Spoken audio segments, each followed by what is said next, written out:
Bienvenida, bienvenido a este análisis. Hoy nos metemos de lleno en el siglo XVIII español. Borbones, muchas reformas, pero también muchas tensiones. Tenemos aquí un resumen bastante bueno que nos va a guiar. Eso es. La idea es sacar las claves, ¿no? El cambio de dinastía, esos intentos de modernizar el país. Claro. Y sobre todo ese choque, que a mí me parece fascinante, entre las ideas nuevas de la Ilustración, esto de la razón y tal, y las costumbres de siempre. A ver, vamos a empezar por los reyes, ¿te parece? Perfecto. Porque las personalidades de los reyes influyeron muchísimo. Desde la melancolía de Felipe V hasta, bueno, luego veremos Carlos III, que era súper metódico. Pero claro, se enfrentaban a una España complicada. Empecemos con Felipe V. El resumen lo pinta, como decías, muy melancólico. Sobre todo después de lo de Gibraltar, ¿no? En 1727. Sí, parece que eso le afectó muchísimo, hasta el punto, fíjate, de abandonar su higiene y que, bueno, solo le calmaba la música de Farinelli.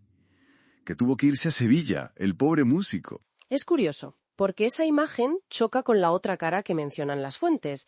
El impulso modernizador en lo militar, la Academia de Guardias Marinas en Cádiz, los departamentos marítimos.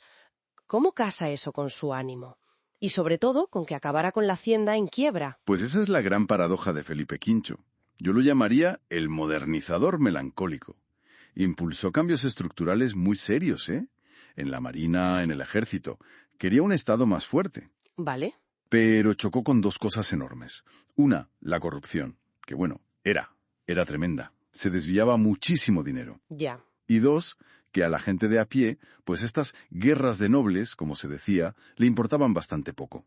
No las sentían suyas. Exacto.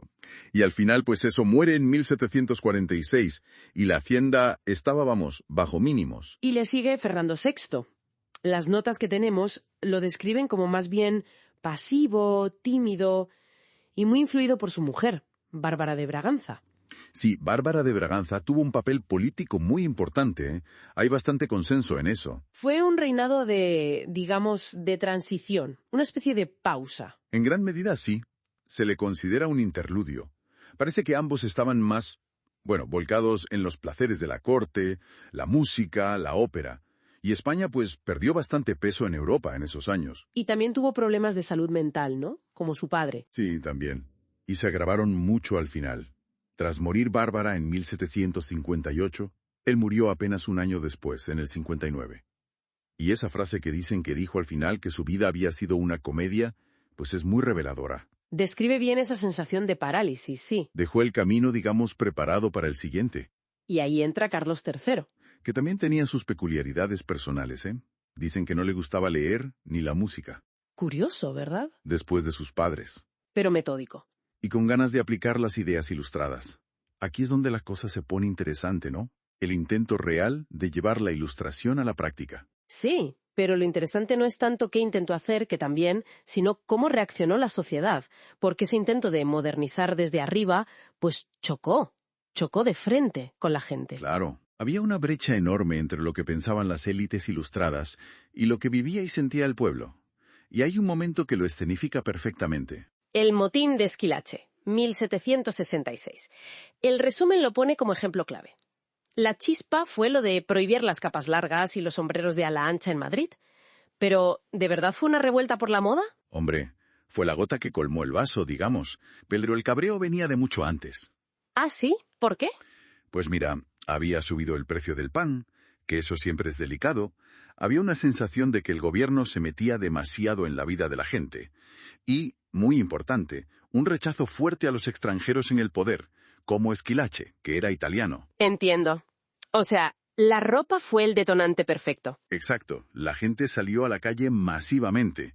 Obligaron al rey a echar Esquilache, a anular las normas.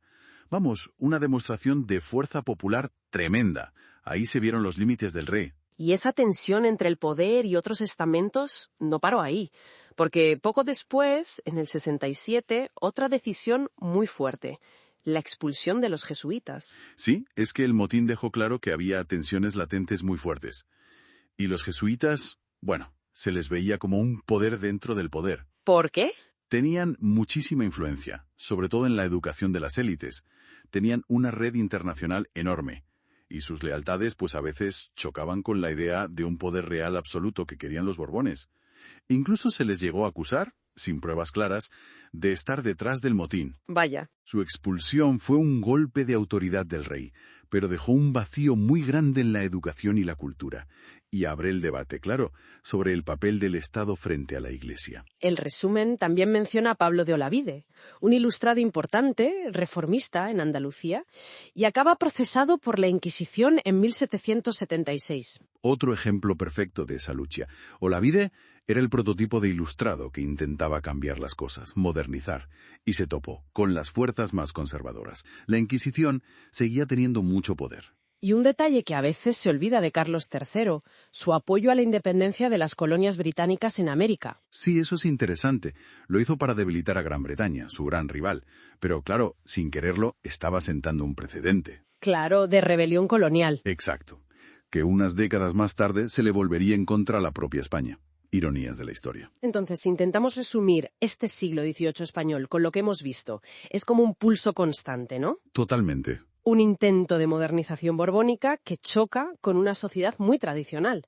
Las luces de la Ilustración intentando abrirse paso contra la resistencia popular, la Inquisición. Exacto. Un siglo de contrastes brutales. De avances, sí, pero también de muchos frenos y retrocesos. Y que preparó el terreno sin duda para las convulsiones que vendrían en el XIX. Y esto nos deja una pregunta interesante para el quien nos escucha, ¿no? Sí, una reflexión final. A ver, si cambios que hoy nos parecen menores, como la forma de vestir en Madrid, provocaron una revuelta tan enorme como el motín de Esquilache, ¿hasta qué punto eran realistas las reformas mucho más profundas que querían los ilustrados? ¿Qué nos dices sobre los límites de cambiar las cosas desde arriba cuando la cultura popular está tan arraigada y es tan resistente? Da que pensar, ¿verdad?